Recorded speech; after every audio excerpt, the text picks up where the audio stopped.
Hello, this is a recap of what we did in class today. For the purpose of this video, I'm using period 4, but it is the same regardless of which class period you are in. So if you look at the agenda for today, you'll see that there's a PDN, and the main content of what we were looking at today was an introduction to A Raisin in the Sun, which is a play that we're reading an excerpt from in our next class. So in order to introduce you to that text, we're going to analyze a poem by Langston Hughes called Harlem, learn a little bit about the author of A Raisin in the Sun, Lorraine Hansberry, and then do a collaborative Jamboard to get at some of the ideas about money that are present in the Raisin in the Sun play. So if you look in your classwork tab, there is an assignment called 1.21 Part 1. When you open that up, it is a Google Doc. This is a shared Google Doc, which means that you don't have to complete anything in here exactly. What it is a place for you to get information, to see the text that we talked about, to read about the author, and to get links to the other supplementary materials you will need, which include a video clip, a Google Sheet, and a Jamboard. So where we started today was here at the before we read. So remember our dear poet friend Langston Hughes. So we read 2 of his poems back in, I believe, November. The first was I Too, which was where he was talking about being forced to eat in the kitchen when company comes. Was his commentary on how Black people were treated in America at the time. And the second was Let America Be America Again, which we watched someone perform at a slam poetry. That's a much longer poem. Same ideas of issues going on in America that needed to be addressed. A great many of you used those in your first essay. So I thought it would be good to bring him into our lesson again. So his poem Harlem is one of the best known poems that he's written, and it inspired the title of the play that we're going to be reading from, which is called A Raisin in the Sun. So there is a link here to a video of some people breaking down the poem and discussing it.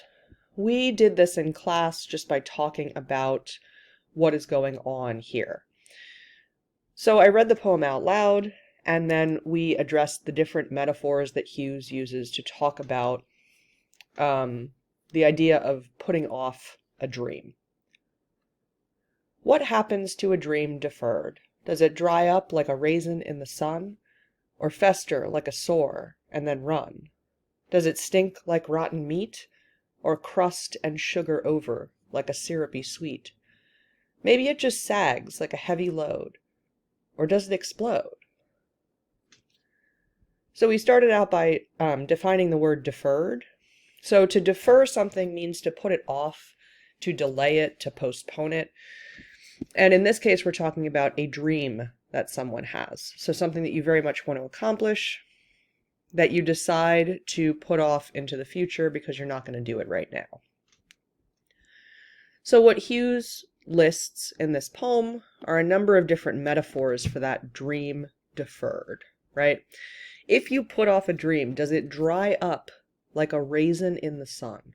So does it sort of lose its good qualities because you leave it alone too long, you're not paying attention to it? You know, the time and the elements take their effect. Or does it fester like a sore and then run? So if you have a sore or a cut on your body somewhere and it festers, that means it's getting infected, there's pus, and a running sore is when it's actually dripping. So this would be more painful, right? This is something that actually becomes painful and harmful as you defer it and let it go. If you don't deal with it, it makes you sick. Does it stink like rotten meat? So again, if you're letting it go, if you're not attending to it, does it rot? Does it become, unusable, unpleasant? Does it bother you because you have to smell it? or crust and sugar over, like a syrupy sweet. So the example I used here is if you've ever had to watch a small child and that small child has shoved like a lollipop or something in a place where it decidedly should not be, the couch cushion, under a chair, the back seat of your parents' car.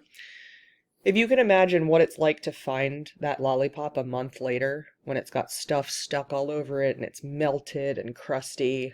Again, that idea of like letting something go for too long and then it becomes unusable or disgusting or unsalvageable.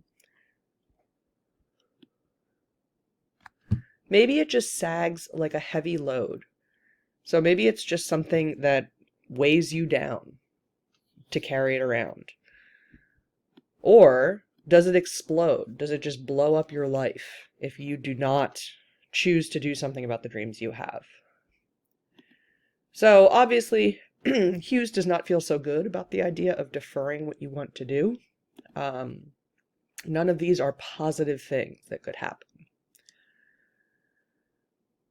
So Lorraine Hansberry was a Black female author born in Chicago.